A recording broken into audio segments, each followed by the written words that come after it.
now we're going to start, before we tell you the winners, with our keynote. Our last keynote, which will be part keynote, part discussion, with Alejandro Touriño, who's the managing partner at ECIJA. And he's also the director of the Masters in Legal Tech at IE Business School, IE Law School. He's going to talk about the present and future of legal tech. Alejandro, the floor is yours. Thank you so much for inviting me to be part of the jury, of course, and also to give this keynote speech. Basically, I would like to approach to one concept that we are discussing about, which is legal tech, trying to identify what we understand by legal tech, and also mixing that with some other terms very close and related to legal tech, meaning new law and also innovation in the legal industry. Let me start by quoting Richard Susskind, which is probably one of the most relevant gurus in the legal sphere. He said a few years ago that over the next 2 decades, the way in which lawyers work will change radically. Well, I definitely agree with that assumption, and I will say that myself, that I am professor at IE, I am also a practitioner, and I see every single day how everything is different and very different from the past, and also from the traditional way lawyers used to do their work. Okay, but first of all, I would like to focus on the term legal tech. For some people, legal tech is what we have checked today. Vendors or software companies providing and producing software for the legal scenario, either public administration, corporate councils, law firms, or whatever. But basically, a tech for law. There is another approach which I support, which is a bigger approach to legal tech term, meaning not only tech for law, but also law for tech. And I am trying to put the stress on that because I couldn't understand actual practice of law without understanding technology. So those lawyers nowadays who are not familiar with technology, who do not feel comfortable in this technology world we are living at, I guess that probably they are missing a lot of opportunities. Okay, some people, challenge myself. I have been always involved in innovation, and I have been challenged by some of my colleagues saying, "Wow, but legal tech or innovation in this sector is not that important. Who minds legal tech?" Well, we could say that along 2018, more than 1 billion was invested in legal tech companies. We have seen very relevant vendors. We have seen very relevant startups going through some important fundraising, some of them important amounts like $500 million being invested by venture capitals, by big fours, by law firms, and, well, of course, some of them by this family of friends and fools. So I would say definitely that many companies nowadays are putting their eyes on these new players, these newcomers who are changing the rules within the legal sector. Alejandro. Just to put some examples over the table, I would say that some, for instance, Big Four, I remember EY, maybe 1 year or a couple of years ago, EY acquired Riverview Law. Riverview Law is a legal tech company that was acquired by, for a large amount of money by EY, because EY understood that the way to be more efficient, to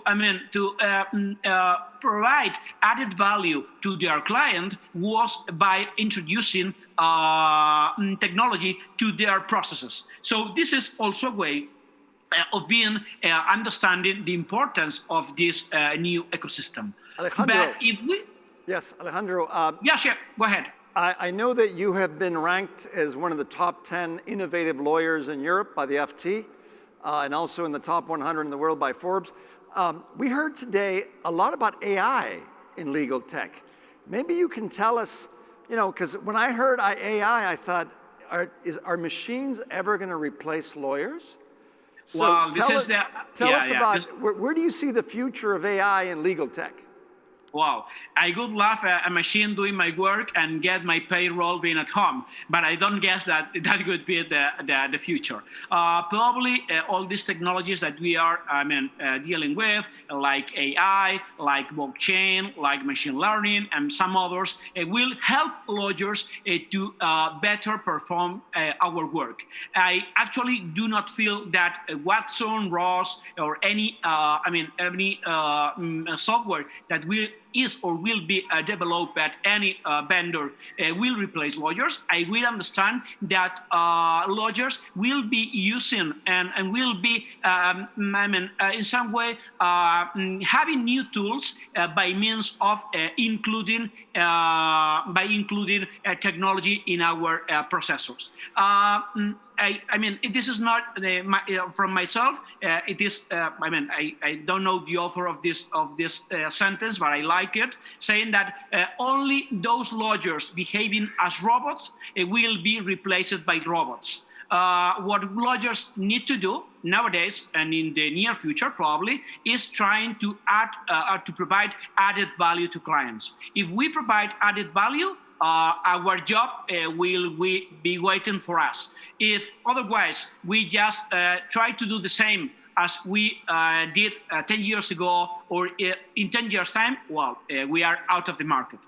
And tell me, another question that we also get all the time with respect to legal tech is legal tech is going to make law services more accessible to the masses.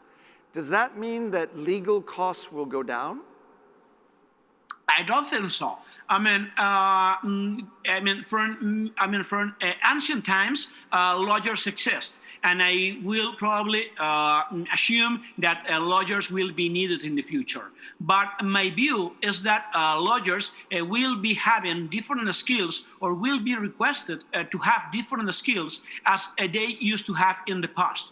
I remember this belongs to Antonio Garrigues. He said that there were like two types of lawyers a few years ago. Those who who knew law and those who could speak English. So nowadays, you can also feel that there are lawyers who know law and also lawyers who know technology. In the near future, I am sure that lawyers will be needed, but lawyers will need to speak many languages. Lawyers will need to be comfortable at dealing with new technologies, and of course, be very open-minded to be very close to innovation in our industry and follow the path that our clients are showing us. Okay. Another question that we had from some students and with some professionals is, one of the things that sometimes people complain about in the law services is that there's very little transparency of the costs associated with services. Do you think legal tech is going to change that? Well, we are in an actual transformation in the way law firms charge their services. We have come from a place where it was very familiar for us to charge on an hourly basis. We still have many clients asking for a set way, but we also have a lot of new clients asking for a different scheme in the way we charge our work. Definitely legal tech companies, some of them, are working very close to provide transparency to clients by means of including transparency in our timesheets, for instance, also in some ways where we can work in some cooperative systems and tools so that the client can check in real time what is the time incurred in their work. But let me say something, Paris. I have been involved in technology in my whole life. I could say that I love technology, but innovation and transparency is not 100% related to technology.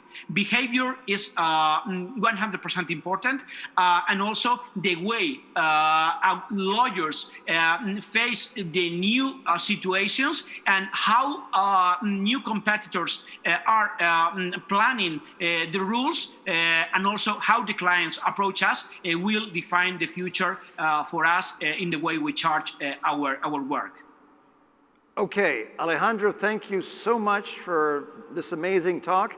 I think everybody that's listening to this probably realizes very well why IE Law School is one of the most innovative law schools in the world. And I think the 4 startups that we saw today with these venture days clearly shows that you guys are walking the talk, as they say. Thank you very much. My pleasure. Thank you so much.